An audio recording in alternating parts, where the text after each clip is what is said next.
आप ये गेहूं देख रहे हो, बाली निकल रही है, फूल आ रहा है, और ऐसी स्थिति आपके पड़ोसी के खेतों में भी देखने को मिल जाएगी।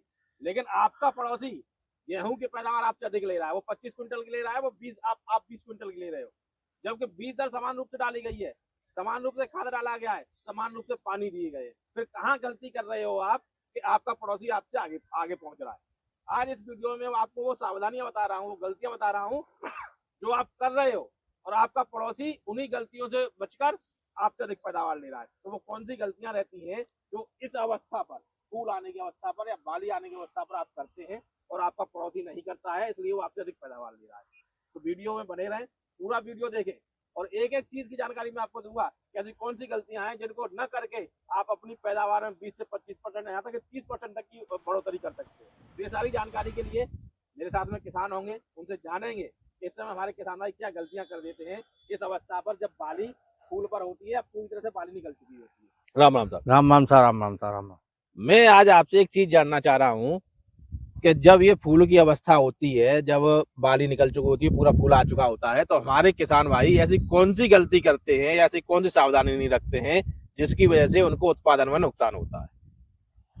देखो, किसान जानते तो सब हैं, हाँ, लेकिन मानते कुछ ही हैं। कुछ किसान ही मानते हैं, जो मानते हैं वो पैदावार लेते हैं, अच्छा। जो नहीं मानते हैं वो पैदावार नहीं लेते हैं।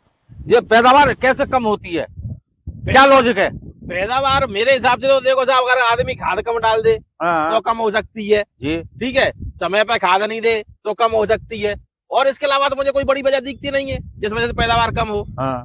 यही तो मुख्य चीज है। बाकी आपका अनुभव है, आप इतने समय से खेती कर रहे हैं, और सबसे बड़ी बात मैं तो जानने ही आपके पास आया हूँ कि हमारा किसान क्या गलतियां करता है। तो आप इसके अलावा कोई गलती है तो वो बताओ आप मुझे कि भैया ये गलती है, इस वजह से हमारे किसान की पैदावार कम हो जाती है। जो आप कह रहे हो जी, कि खाद से फर्क खाद से नहीं पड़ता है। अच्छा, फर्क पड़ता है पानी से।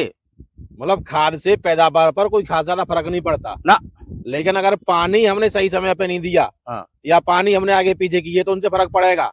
यूं पड़ेगा फर्क कि जब पहला पानी देते हैं तो कुछ लोग तो खाद को पहले डालते हैं, कुछ लोग बाद में डालते हैं, ठीक है, और ज्यादा पानी लगने के कारण पीला भी पड़ जाता है। देखो, हमारी जमीन में जो पानी लगते हैं वो 5 पानी लगते हैं गेहूं में। हाँ, गेहूं में कहीं लगते हैं 6, जी ठीक है, कहीं लगते हैं 4। हाँ, वो मतलब जमीन के आधार पर, क्षेत्रों के आधार पर, मतलब कहीं कहीं की मिट्टी ऐसी होती है कि 4 पानी में गेहूं पक जाते हैं, कहीं 5 पानी लगते हैं और कहीं 6 भी लगते हैं। हाँ। लेकिन सभी क्षेत्रों के लिए पहला और लास्ट पानी मुख्य है। तो ये तो हमारे सब किसान साथ ही करते हैं भाई, कोई सा भी क्षेत्र हो, चाहे पहला लगा रहे हो चाहे चौथा लगा रहे हो, पानी तो सभी लगाते हैं, पहला और आखिरी पानी। फिर इसमें की नई बात क्या है? यही तो एक नई बात है। कैसे? ये ऐसे है कि समय पे पानी देना चाहिए। तो लास्ट पानी की हम पहचान कैसे करें कि भैया अब ये लास्ट पानी का समय हो गया है? दिन के हिसाब से दें, या फिर हम अपनी गेहूं की फसल को देख के, फसल की कंडीशन को देख के दें, या फिर हम अपनी मिट्टी को देख के दें पानी, लास्ट पानी? देखो, कहीं तो देते हैं आदमी फसल को देख करके, और कहीं देते हैं मिट्टी को देख करके पानी। लेकिन हमें बहुत जरूरी है कि भीतर अंदर घुसना चाहिए, खेत के अंदर। मतलब ये नहीं जो जैसे आप कह रहे हो कि भाई चारों तरफ घूमे और चले गए, ऐसा किसान आता है चारों तरफ घूम करके घर चला जाता है, उस बस ये देख ले तो हमारी हरी भरी फसल है, उसको ये नहीं पता है कि हमारे खेत के अंदर नमी कितनी है और हमें कितनी आवश्यकता है। मतलब आप ये कहना चाहते हो कि अगर मैं यहाँ पे बाहर देखूं, ये नमी देखूं मैं यहाँ पे, तो यहाँ पे जो है ये नमी अलग देखने को मिलेगी, और मैं अगर अंदर घुस के देखूं, थोड़ा बहुत मान लो अंदर देखूं मैं, तो अंदर जो है नमी, जैसे ये है ये मिट्टी, तो ये अंदर नमी अलग देखने को मिलेगी। देखो, ये नमी है जो बाहर की भी देख लो लड्डू बना के, और इधर को भी देख लो, अगर लड्डू बिखर गया तो नमी नहीं है। मतलब अभी ऐसे ये लड्डू बनना है, तो अभी इस जमीन में, इस खेत में जो है पर्याप्त नमी है। इसको उछाल के देख लो, धप पसीना गिर पड़ा तो समझ लो नमी है, और बिखर गया तो नमी नहीं है। मैं हाथ में उछाल के देखूं? हाँ, हाथ में देखो उछाल के। जैसे मान लो ये मैंने उछाला, ये गिर रहा है, तो ये अभी नमी बरकरार है। नमी है इसमें, ये नमी बरकरार है। ये देखो बस साथियों, ये मैं उछाल रहा हूँ, ये आ रहा है जब हाथ में, तो ये नमी है इसमें। अगर मैं बाहर वाली मिट्टी का उछाल के देखूं तो ये बिखर जाएगा, जहां तक ये बिखर जाएगा। जो बाहर वाली का भी मैं दिखा देता हूँ आपको। ये देखिए, ये बाहर से मैंने मिट्टी ली, ये देखिए, और इसका ये मैंने बनाया, और इसको मैं उछाल रहा हूँ, ये देखिए, ये देखिए, जो बिखर गई।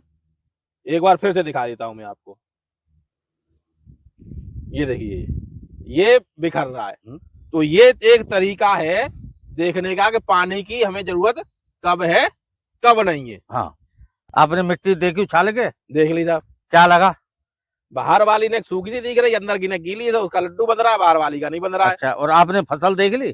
फसल भी देख ली साहब, बाली देख ली, ये भी बाली देख ली और इधर भी देख ली, सब बढ़िया है बाली भी। तो आप पे क्या अंतर लग रहा है? कोई अंतर नहीं लग रहा, मुझे सब बराबर दिख रही है, एक जैसी दिख रही है तो सब। आपकी तरह से तो किसान चले जाते हैं देख करके, मतलब अंतर नहीं दिख रहा है उन्हें? मतलब मुझे अंतर नहीं दिख रहा है, किसान को अंतर नहीं दिख रहा? जब तुम्हें नहीं दिख रहा है, ऐसे किसान को नहीं दिख रहा है। अंतर है भी तो नहीं, अंतर कहाँ है? अरे अंतर तो है, देखो ना। बताओ कैसे अंतर है जरा मुझे। देखो, मैं आपको अंतर दिखाऊंगा। हाँ, ये बाली है, ठीक है। ये ऊपर जल्दी सूखेगी। क्यों सूखेगी साहब? नमी के कारण, नमी नहीं है इसमें। तो अब दूध को क्या चाहिए? नमी। हाँ, और दूध जब नमी नहीं मिलेगी तो सूख जाएगा। ठीक। अब देख लो तुम अंदर, हाँ, अंदर नमी ज्यादा है, अंदर नमी ज्यादा है। हाँ, यही तो पैदावार है हमारी। तो साहब आपने गलती तो मुझे बता दी, समझ आ दी। अब ये बताओ, अब इस गलती को कैसे सुधारा जाए, कैसे सही किया जाए कि हमें पैदावार बराबर मिले, पैदावार बढ़िया मिले? देखो, लास्ट पानी जब हम देते हैं खेत में, उसका विशेष ध्यान देने की जरूरत है। लास्ट पानी की? लास्ट पानी, उस टाइम हमारी बाली में दूध और फूल दोनों चलते हैं। ठीक है। ऊपर फूल चलेगा, नीचे दूध चलेगा। हाँ। और उस टाइम ही हम लोग गलती करते हैं। उसमें हमें नमी की जरूरत होती है बहुत, तो हल्का पानी जरूर दे दें। फूल से लेके और दूध से और दाना बने, जब तक हमें नमी बनाए रखने की जरूरत है। मतलब खेत में हमारे में नमी बराबर बनी रहनी चाहिए। चेक करने का आपने तरीका बता दिया, चेक कैसे करनी है हमें नमी। तो इस तरह से हम नमी चेक कर सकते हैं और हमें पर्याप्त नमी अपनी फसल में, गेहूं की फसल में, जब दूध की अवस्था हो, फूल की अवस्था हो, बाली निकल चुकी हो, उस समय रखना बहुत जरूरी है। अगर इस पानी को हम थोड़ा बहुत ऊपर नीचे कर दें, लास्ट वाले पानी को जी, तो क्या फर्क पड़ जाएगा फसल पे? हमारी पैदावार पे आएगा सर। कितनी कम हो जाएगी साहब? कम से कम 30%। 30% जी, 30% कम हो जाएगी। 30% कम हो जाएगी। तो ये सबसे बड़ी बात है कि भैया पहला पानी और लास्ट पानी, पहले पानी पर एक बार आप अपनी फसल को सुधार सकते हो, कि बीच में समय मिलता है आपको। अंतिम पानी के बाद या अंतिम पानी के समय में आपको समय नहीं मिलने वाला फसल को सुधारने के लिए। तो ये आपको बहुत विशेष तौर पर ध्यान रखने वाली चीजें हैं जो आज हमें बताई गई हैं कि भैया पैदावार बढ़ाने के लिए आपको क्या पानी में किस तरह से सावधानी रखनी है। आप ये जो फॉर्मूला मुझे बता रहे हो पहले और दूसरे पानी का, आप अपनी खुद की खेती में करीब कितने वर्षों से इसको अप्लाई कर रहे हो? देखो, मुझे 30 से 35 साल हो चुकी। हाँ, मैं इसी तरीके से खेती करता हूँ। अच्छा, तो साथियों ये अनुभव आपको कम से कम 30 से 35 वर्षों के अनुभव के आधार पर बता रहे हैं कि भैया पानी आपको किस तरह से देना है, क्या फॉर्मूला आना चाहिए, किस तरह से नहीं देना है। तो अगर आप इस तरह की वीडियोस लगातार हमारे चैनल पर देखना चाहते हो, चैनल पे सब्सक्राइब कर लें चैनल को, वीडियो को लाइक और शेयर करें। धन्यवाद।